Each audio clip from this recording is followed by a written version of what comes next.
노동조합 및 노동관계조정법 일부 개정 법률안 대안을 상정합니다. 무제한 토론을 실시하겠습니다.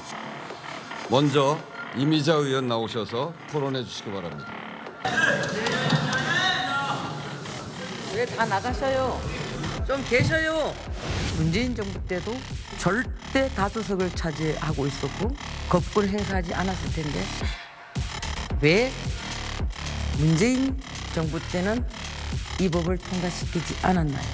안 한 건가요? 못 한 건가요? 여기 계시야 물어보지. 민주당이 제안했기 때문에 반대하는 법안이 아닙니다. 우리 헌법 정신인 법치주의의 근간을 흔드는 법안이고 위배하는 것이기 때문에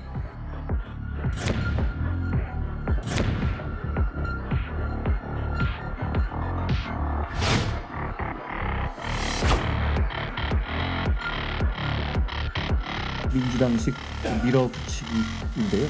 정치 파업을 위한 노조의 레버리지를 극도로 높여주는 것이어서 대한민국의 우상향 발전은 정면으로 가로막는 결과를 가져올 겁니다.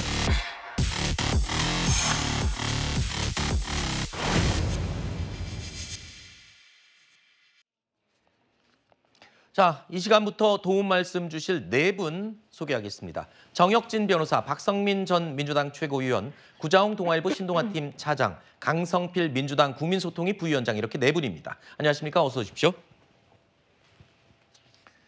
자, 앞서 영상으로 보셨던 것처럼 노란봉투법이 어제 국회 본회의를 통과했습니다. 국민의힘은 대통령에게 제2요구권 행사를 건의하겠다고 밝혔는데 이렇게 되면요. 야당의 법안 단독 처리에 대통령이 제2요구권으로 맞서는 상황 또다시 보게 되는 겁니다. 계속 반복되는 상황이죠. 자, 이 민생은 뒷전이고 여야 공방으로 국회가 공전 상태. 근데 이 공전이요. 너무 반복되니까 저희도 똑같은 말을 지금 일주일째 하게 되는 겁니다. 과연 이 굴레를 누가 먼저 끊을까가 정말 궁금합니다.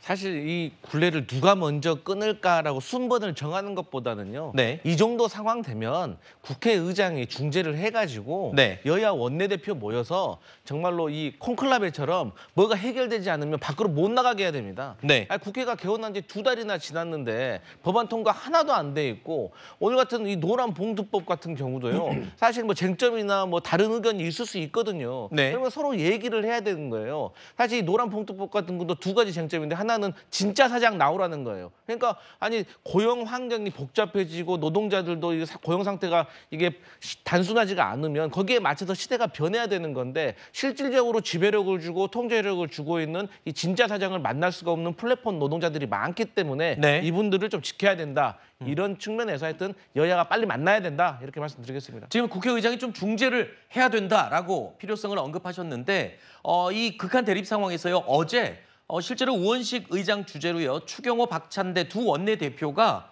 만났습니다.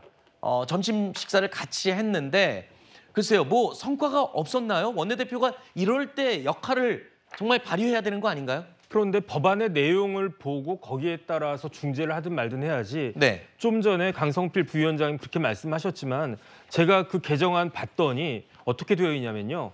근로계약의 당사자가 아니더라도 사용자가 되는 거예요. 사용자가 된다고 하는 것은 무엇을 의미하냐? 내가 책임을 진다는 이야기거든요. 그러면 내가 그 계약을 체결하지 않았음에도 불구하고 책임을 질 수밖에 없는 그런 위치에 있을 수 있는 거고 그다음에 사용자한테 손해를 간 노조 근로자에 대해서 배상할 책임이 없다. 이런 규정도 있단 말이에요. 그러니까 노조나 근로자가 그 사용자한테 어떠한 행위를 해도 배상할 책임이 없을 수 있는 그런 경우가 있을 수 있고 또 현실적으로 중요한 거는 법원은 각각에 대해서 누가 얼만큼 책임이 있는지를 그걸 명확히 해서 그 판결을 해야 한다. 그렇게 할 수 있는 판사가 한 명도 없습니다. 그러니까 이렇게 말도 안 되는 그야말로 기울어져도 한참 기울어진 그런 운동장을 만들어 놓고 이거를 통과시켜라 이렇게 이야기하면 다른 네. 걸 다 떠나가지고 이런 법은 통과돼서는 안 됩니다. 이거는 대통령이 거부권 행사하는 게 지극히 당연한 것입니다. 알겠습니다. 일단 공은 대통령실로 넘어갔습니다.